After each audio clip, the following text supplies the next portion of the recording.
Meus irmãos, a paz do Senhor, né? Estamos aqui para dar início a mais um trimestre da Escola Bíblica Dominical, na revista de jovens. Vamos começar a falar sobre tempo de conquistas, né? Isso aqui é a nossa revista do trimestre, segundo trimestre de 2020. Tempo de conquistas, né? Baseado no livro de Josué. E o subtítulo, né, da revista: Fé e Obediência no livro de Josué.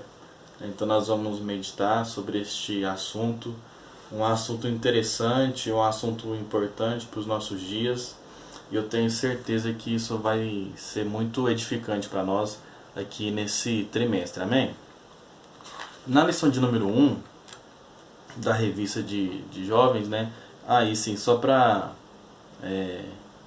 salientar que o comentarista dessa revista é o pastor Reinaldo Odilo, né? Um grande homem de Deus, um grande estudioso que tem sempre auxiliado nas lições de jovens. A primeira lição, né, lição de número 1, diz assim: o livro de Josué, tempo de conquistas. O nosso texto do dia está dizendo assim: mas em todas estas coisas somos mais do que vencedores por aquele que nos amou. Romanos, capítulo 8, versículo 37. A nossa síntese está dizendo dessa seguinte forma: os resultados da liderança de Josué deixaram profundas lições para os hebreus e para nós, servos do Senhor, que vivemos na atualidade. Então nós vamos aprender bastante com essa revista, tenho certeza disso. O nosso texto bíblico, né, se encontra no livro de Josué, no capítulo 1, do versículo 1 até o versículo 6, que diz assim: e sucedeu, depois da morte de Moisés, servo do Senhor, que o Senhor falou a Josué, filho de Num, servo de Moisés, dizendo: Moisés, meu servo, é morto. Levanta-te, pois agora, passa este Jordão, tu e todo este povo, a terra que eu dou aos filhos de Israel. Todo lugar que pisar a planta do vosso pé, vô-lo tenho dado, como eu disse a Moisés. Desde o deserto e desde este Líbano, até ao grande rio, o rio Eufrates, toda a terra dos heteus e até o grande mar, para o poente do sol será o vosso termo. Ninguém se susterá diante de ti todos os dias da tua vida. Como fui com Moisés, assim serei contigo. Não te deixarei, nem te desampararei. Esforça-te e tem bom ânimo, porque tu farás a este povo herdar a terra que jurei a seus pais lhes daria. Então, se é o início do livro de Josué, onde Deus dá para ele uma palavra de ânimo, uma palavra de encorajamento. Essa revista vai ser assim, muito boa. Nós vamos abordar os principais fatos do livro de Josué. Só para os irmãos terem uma noção, né, na aula de hoje, o livro de Josué é um panorama geral, né, sobre o livro, o contexto histórico ali daquele período. Na próxima aula nós vamos ver o chamado de um líder, vamos ver específico sobre Josué. E nós temos mais aqui preparativos para a conquista, vencendo os obstáculos, confirmando o conserto, derrotando o primeiro inimigo, a batalha contra Ai, né, que foi um fato muito marcante para o povo de Israel, as lutas dos hebreus no tempo da conquista, as cidades de refúgio são estabelecidas e a última é renovando a aliança. Então nós vamos ver esses temas neste trimestre, eu tenho certeza que vai ser bênção para a sua vida. Na introdução da nossa revista nós temos assim: Moisés libertou os israelitas da escravidão e após a travessia do Mar Vermelho guiou-os pelo deserto rumo à terra prometida. Caminharam por cerca de 40 anos quando toda aquela geração adulta de ex-escravos morreu. Entretanto, diferentemente de outros povos, os hebreus não sucumbiram, pois Deus queria preservá-los para si, pois havia prometido que deles descenderia o Salvador do mundo. Então, o Senhor levantou uma segunda geração, a qual foi adestrada no deserto.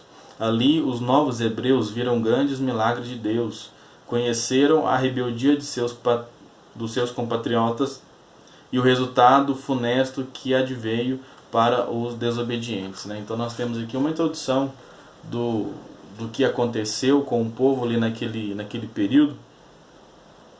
E nós sabemos que o povo ele ficou, né, no Egito como escravo, e após a saída eles peregrinaram no deserto, eles moraram no deserto durante 40 anos sob a liderança de Moisés, né, um grande homem.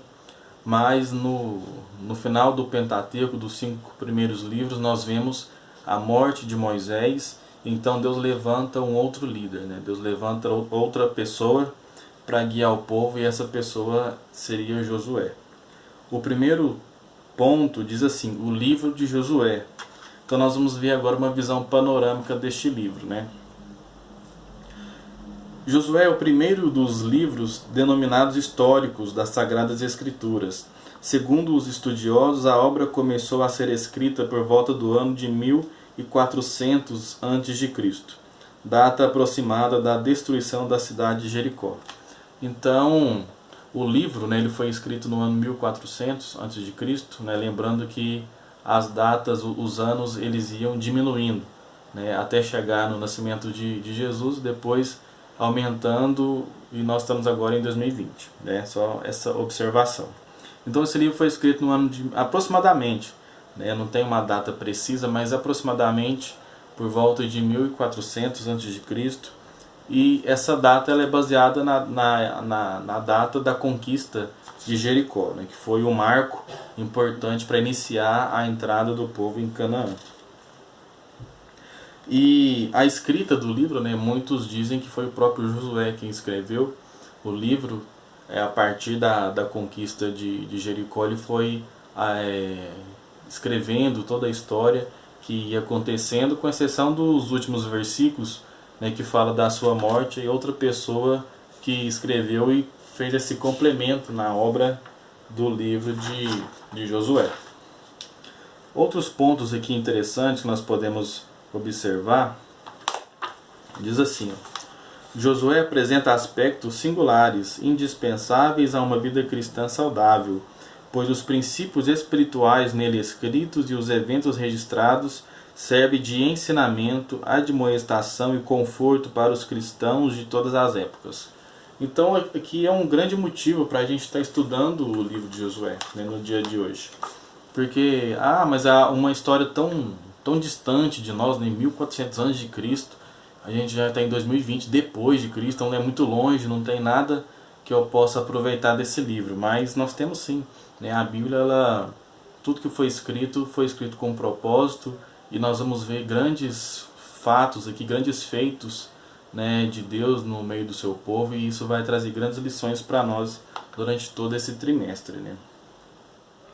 O escritor ele fez um panorama geral de como era a época, como era o mundo na época dessa conquista, né, de quando o povo começa a entrar na terra de Canaã.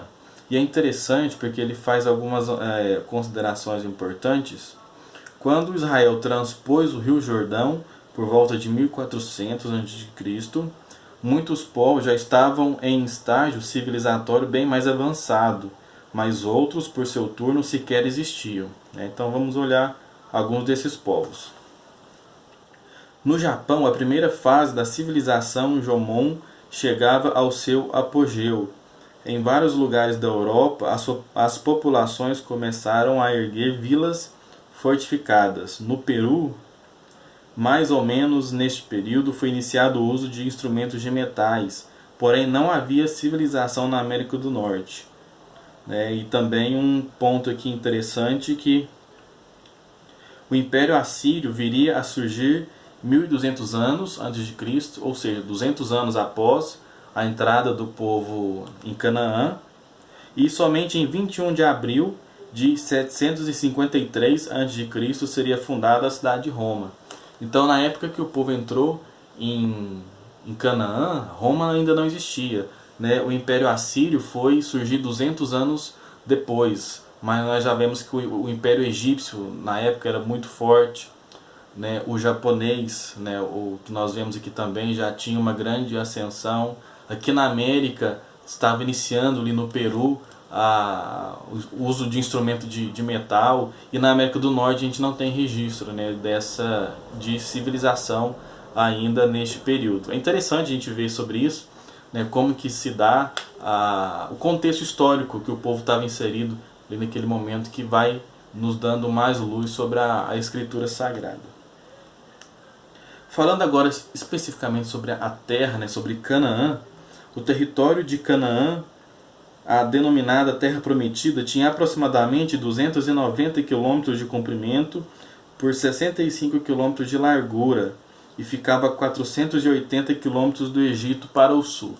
Então isso é interessante, né, porque já fala a distância que era Canaã do Egito, que é onde eles moraram até certo tempo antes, né?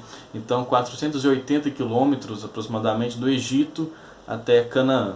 E o comprimento, né, da terra, de 290 quilômetros de comprimento por 65 de largura.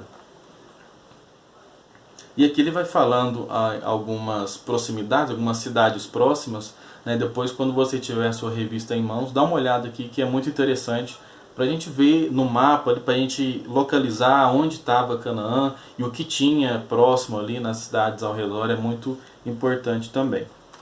Um último ponto desse tópico que eu gostaria de ressaltar, que é o seguinte: a Terra Prometida era uma estreita faixa de terra no Oriente Médio. Deus poderia ter prometido que eles iriam conquistar o mundo, mas não.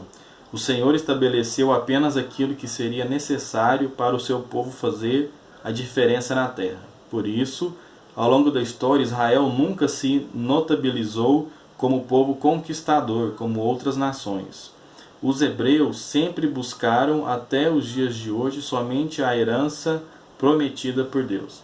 Então, isso é um fato interessante, que nós não vemos o povo de Israel sendo um povo conquistador, um povo que fez um império muito grande. Não, eles lutaram apenas por aquilo que Deus tinha prometido para eles, pela porção de terra que Deus tinha dado para eles, né? E quando eles conquistaram o que deveria ser conquistado, cessaram por ali, não foram igual outros povos, o assírio, o babilônico, o romano, né, que fizeram impérios. Não, diferente disso, o povo, né, de Israel conquistou apenas aquilo que Deus tinha falado para eles conquistar.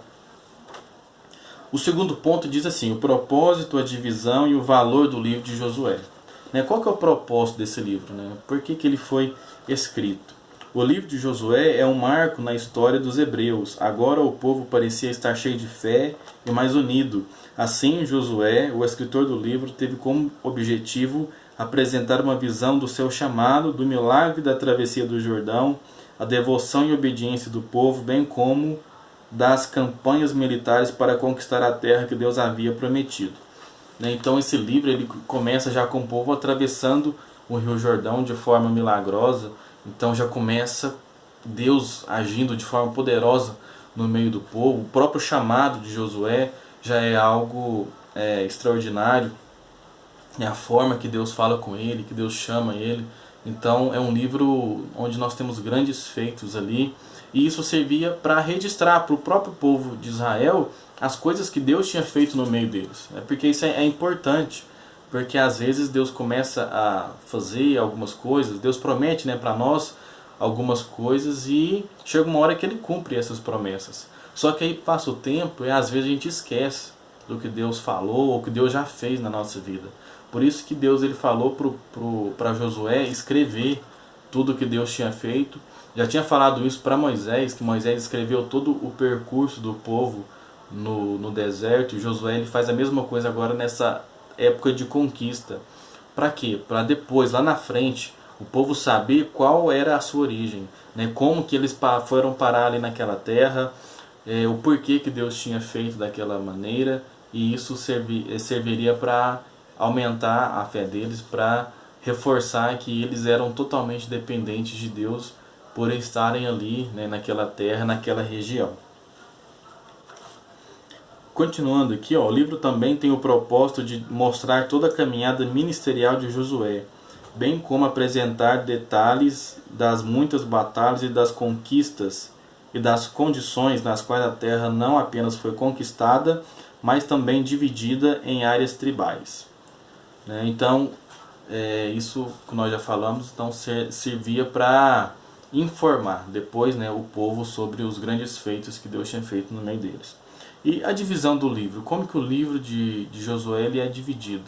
Né? E seguindo aqui, o comentarista seguiu a divisão da Bíblia de Estudo Pentecostal, né, que nós temos algumas partes importantes, 4 grandes tópicos, e dentro desses tópicos nós temos algumas subdivisões. Olhando os 4 tópicos mais abrangentes, nós temos assim: o primeiro é a preparação para a conquista, né, que é do capítulo 1 ao capítulo 5. Aí nós temos a preparação do povo e preparando também a estratégia. Nós vamos ver esses assuntos aqui nessa primeira parte do livro. A segunda parte é a conquista efetiva, né, que é do capítulo 6 até o capítulo 12. Aí nós vamos ter aqui dentro dessa divisão as primeiras cidades, vai falar das conquistas já do povo dentro de Canaã, e os gibeonitas e o resto da terra. Nós vamos ver também sobre essa questão nessa divisão. A terceira divisão do livro é a divisão da terra, né, que é do capítulo 13 até o capítulo 22. Aí nós vamos ter assim, uma porção de terra para cada tribo. Nós vamos ver como que ficou a divisão da terra entre as tribos. Nós vamos ver as instruções especiais para as cidades de refúgio, os levitas e as tribos a leste do Jordão. E a última grande divisão do livro nós podemos ver que é a mensagem final de Josué, que são os capítulos 23 e 24, os 2 últimos capítulos. E nós vamos ver as últimas palavras de Josué e a renovação do concerto. Então Josué, antes dele se despedir do povo, como Moisés tinha feito, ele reúne o povo e dá conselho, né? Ele dá uma orientação para o povo e eles renovam essa aliança, esse concerto com Deus. Né? E o valor do livro de Josué, o que ele pode falar para nós? Né? O livro de Josué tem um extraordinário valor histórico por narrar como o povo de Deus atravessou milagrosamente o Rio Jordão no período das cheias, né? Que é um ponto importante disso. A queda de Jericó, bem como a conquista e divisão da terra prometida. Ao contar essas histórias, Josué não omitiu nenhum dos seus erros para demonstrar que, embora tenham feito algumas escolhas equivocadas, Deus nunca perde o controle da história. Afinal, como disse Paulo, todas as coisas contribuem juntamente para o bem daqueles que amam a Deus. Em Romanos, no capítulo 8, versículo 28. Isso aqui é um ponto importante, que Josué ele foi relatando todos os fatos, né, que ia acontecendo, e o ponto aqui é que ele não omitiu o erro, né, que ele cometeu ou que outras pessoas cometeram. Ele relatou tudo, ele escreveu o que de fato tinha acontecido. E isso nos mostra um ponto importante, porque mesmo quando o homem erra, Deus ele segue o seu plano. O plano que Deus tinha determinado para o povo de Israel, ali naquele período, mesmo com o homem fazendo algo errado, contrariando o mandamento de Deus, Deus ele seguia firme no seu plano. Né? E a gente pode aplicar isso na nossa vida também, porque quantas vezes nós tomamos atitudes erradas, escolhas precipitadas, e mesmo assim o Senhor ele continua sendo fiel na nossa vida, ele continua, né, sendo aquele que vai nos guiando, vai nos direcionando para a melhor situação, e nós devemos agradecer a Deus, né, por este direcionamento que Ele nos dá em todos os momentos da nossa vida. E o último ponto, né, que é os antecedentes históricos deste período, e nós vemos que o deserto chegou ao fim. Né, foram 40 anos que o povo ficou no deserto, peregrinando, e foi uma forma que Deus usou para que aquela geração que saiu do Egito morresse ali no deserto, porque ela, por diversas situações, aquela geração não acreditou que Deus poderia conduzi-los, né, com mão forte, com poder. Então Deus ele usa esse período do deserto para que uma nova geração surgisse e crescesse naquela dificuldade do deserto, para que eles pudessem valorizar a conquista da terra. Né? E o deserto é interessante, né? Nós cristãos, nós temos o deserto como um lugar de sofrimento, um lugar de aprendizagem. Só que um ponto importante é que o deserto ele é lugar de passagem. Não é um lugar de residência, eu não vou morar no deserto, eu vou passar pelo deserto. Né? Que quando o Senhor ele quiser nos provar, quiser nos ensinar alguma coisa, que nós possamos passar por esse período, mas que depois nós possamos, do outro lado, como Miriam fez, cantar o hino da vitória, e com as lições aprendidas, com a vida transformada, que nós possamos usar mesmo o deserto como escola, mas aprender de verdade aquilo que Deus tem para nós, aquilo que Deus quer ensinar para nós. E, por fim, nós temos aqui um novo tempo de fé e expectativas. Né? Os hebreus estavam cheios de fé e boas expectativas, diferentemente do que ocorrera 38 anos antes, durante o período do deserto, quando Deus reprovou toda uma geração. Agora, para entrar na terra prometida, eles tiveram de enfrentar um obstáculo, as águas do Jordão. Então, nós, a partir das próximas lições, nós vamos ver esses detalhes de como aconteceu. Eles saíram do deserto, chegaram diante da terra, só que tinha um rio para atravessar. Nós vamos ver como que aconteceu todos esses fatos nas próximas aulas. E eu gostaria só aqui também que um último ponto. A expectativa de que algo poderoso da parte de Deus aconteceria e que teriam grandes vitórias transformou-se numa certeza entre os hebreus. Assim, Deus os aprovou, pois sem fé é impossível agradar a Deus. Está lá em Hebreus 11:6. E realizou grandes milagres no meio do seu povo. Esta verdade acerca da fé genuína é atemporal. Nos dias de Jesus, os que iam até ele com fé, como aconteceu com a mulher do fluxo de sangue, o cego de Jericó, a mulher cananeia, dentre outros, experimentaram e receberam a cura. Da mesma forma que o povo de Israel tiveram fé para atravessar o Rio Jordão, que olhando assim não tinha como, estava na época da cheia, o rio com muita água, mas mesmo assim Deus proveu e eles atravessaram aquela parte para conquistar a terra.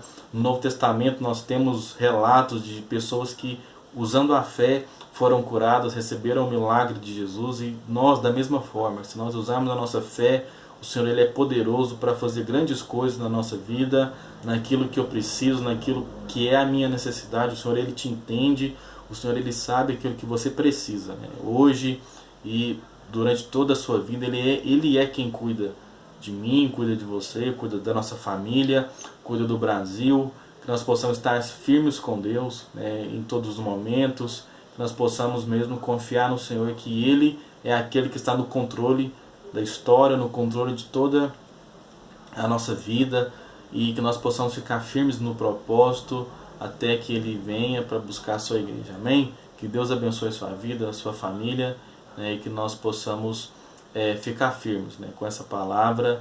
E assim como Josué disse, né, que eu e a minha casa serviremos ao Senhor. Que você possa dizer isso também, que você e a sua casa serve ao Senhor. E se ainda tem alguém que precisa ter um encontro com Cristo, creia, continue orando que Deus vai fazer um milagre na vida dessa pessoa que precisa ser alcançada, e assim você vai poder falar que você e a sua casa servem juntos ao Senhor. Amém? Que Deus abençoe a vida de vocês em nome de Jesus.